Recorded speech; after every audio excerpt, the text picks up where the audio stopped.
Good afternoon. I'm Joe Daniels, president of the National September 11th Memorial and Museum. It's really a great honor to be here with all of you today. Unbelievably, we are just 5 days away from the 10th anniversary of the 9/11 attacks and the opening of the National September 11th Memorial at the World Trade Center.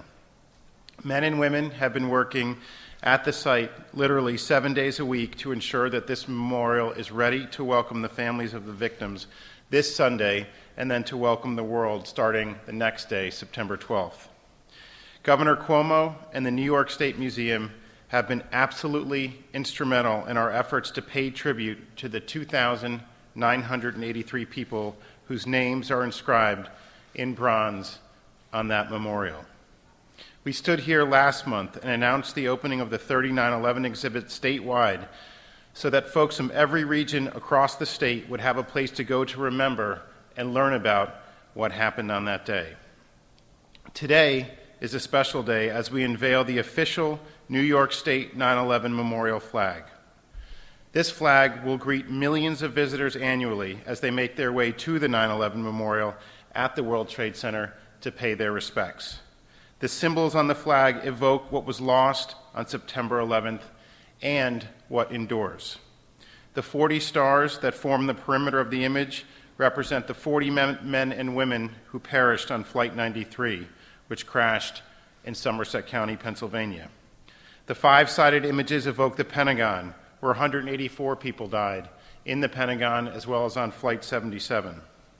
At the center of the flag are the Twin Towers, where, of course, the greatest loss of life occurred that day, including the passengers on United 175 and American Flight 11. And just as the American flag instilled and continues to instill people with hope and pride after September 11th, this 9/11 flag, the New York State 9/11 flag, will remind people of the sense of unity that we all felt in the aftermath. Whether we were in New York at the time or watching the events unfold on the news, we all remember where we were, who we were with on 9/11. We all feel this obligation to never forget the thousands of those that were taken from us far too soon. The National 9/11 Memorial Museum is proud to be able to fly this flag, and the proceeds of this flag will be used to make sure the museum and other programs involving the families are properly funded. I want to especially thank Governor Cuomo and his incredible team whose passion made this flag happen. I also want to thank the New York State Museum and everyone else involved in its creation for helping ensure that we never forget. It is now my pleasure to introduce Lee Ielpi, president of the September 11th Families Association and one of the board members of the 9/11 Memorial. Lee, of course, lost his son Jonathan on 9/11 and is a genuine and vital partner to the memorial. With his help, we will ensure that people will continue to recognize the impact of 9/11 and pay tribute to the victims for many generations to come. Lee? Good morning. Joe, thank you. I am on the board, so it's easy to say you're on the board, but it's the people that run the foundation, and that's Joe and his staff. You can't say enough about the work that they've done over these years. It's not always easy.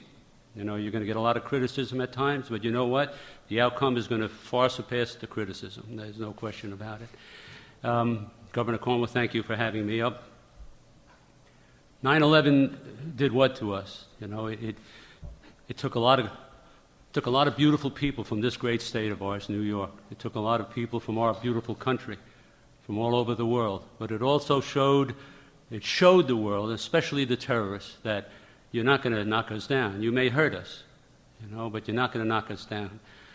We came out. We as a country came out. Our volunteer spirit shined that day. It shines to this day.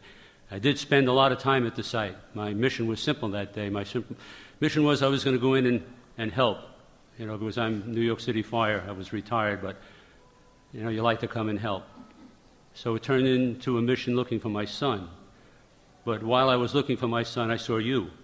I saw the PD. I saw Port Authority PD. I saw the firefighters. I saw America pour out its spirit, and they came to the site. And they spent 9 months at the site. And it was a very, very difficult site. I mean, we talk about the Pentagon, those poor folks there. We talk about the skies over Pennsylvania, who started the fight against terrorism. The difference between that and the World Trade Center, unfortunately, was that we took 9 months of our life searching for the folks that died that day. But it showed the world what we're made of, what America's made of. And we are that melting pot, aren't we? You know, all nationalities made this beautiful country of ours what it is. So I was so tickled to be able to work with all of you out there, you know, and all of you that gave your hearts and soul that day to us.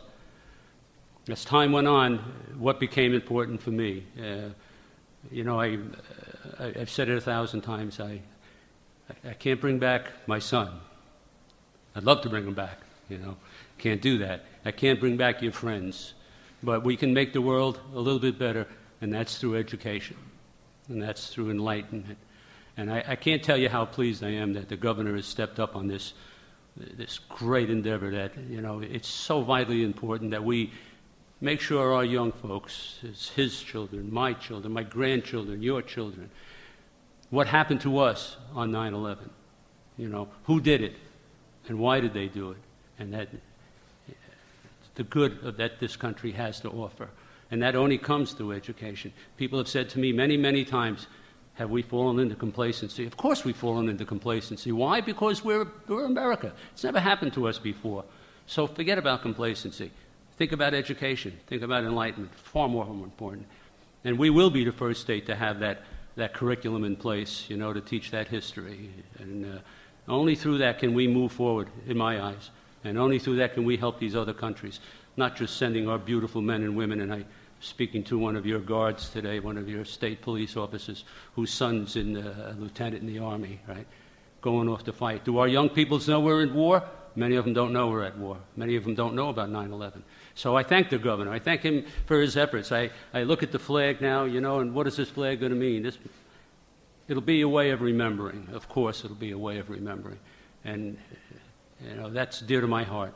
But along with that flag comes his drive to make sure our young people remember, and that's through education and enlightenment. So there is no way to say thank you to the governor except we'll keep up that good fight, and if we can help you in any way. So without any further ado, as they say, it's my absolute pleasure, Governor Cuomo.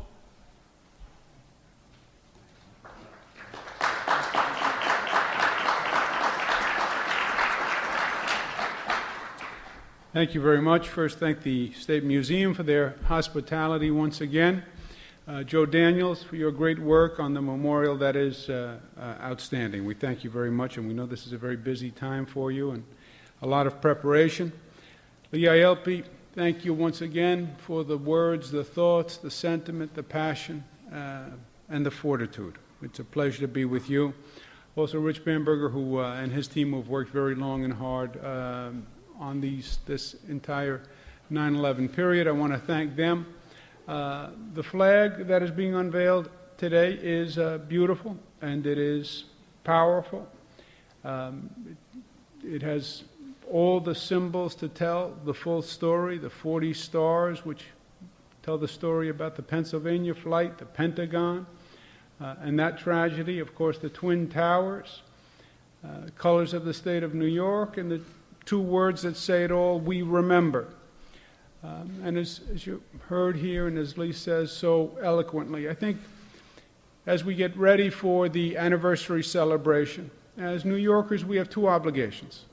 The first is to remember, and part of remembering is honoring the people who have been lost, the families of the people who have been lost, the first responders who lost their lives that day, the first responders who every day since put their lives on the line every morning, every evening, every night when they go out to do their job. Remember what happened, because if you don't remember what happened, then it can happen again. So the first point is remembering. And the second point is teaching. And I think Lee is profound on this point, and he's right. We have to teach. Well, we all know. We don't all know. 10 years is a long time. My daughters, the older one's 16 years old. They were 6 years old. They had a vague impression watching the television, but they didn't really learn. They weren't really educated. They were too young.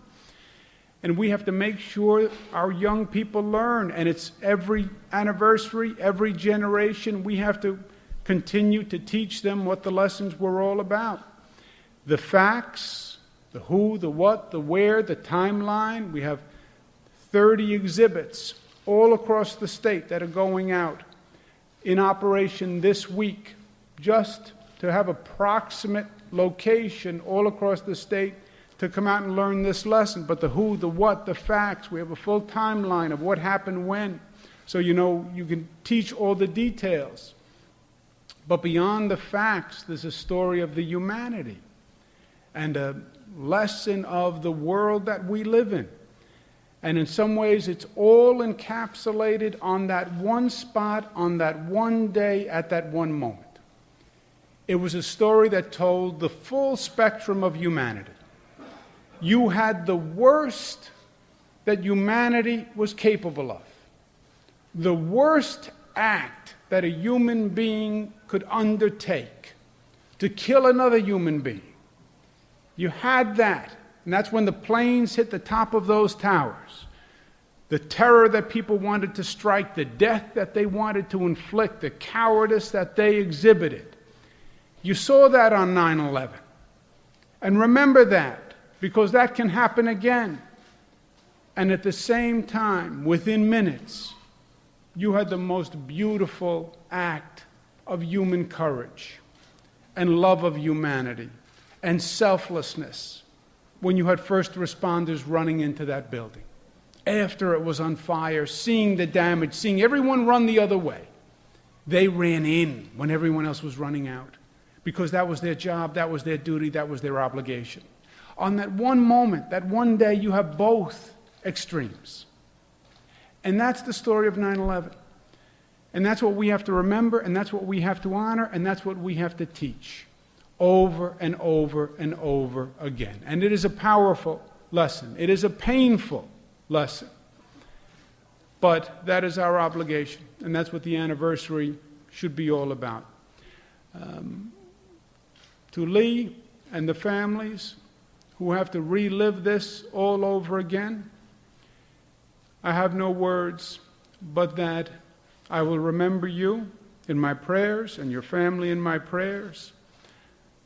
And I wish you peace. And I hope you can find the peace on this anniversary. Thank you very much. Thank you all for being here.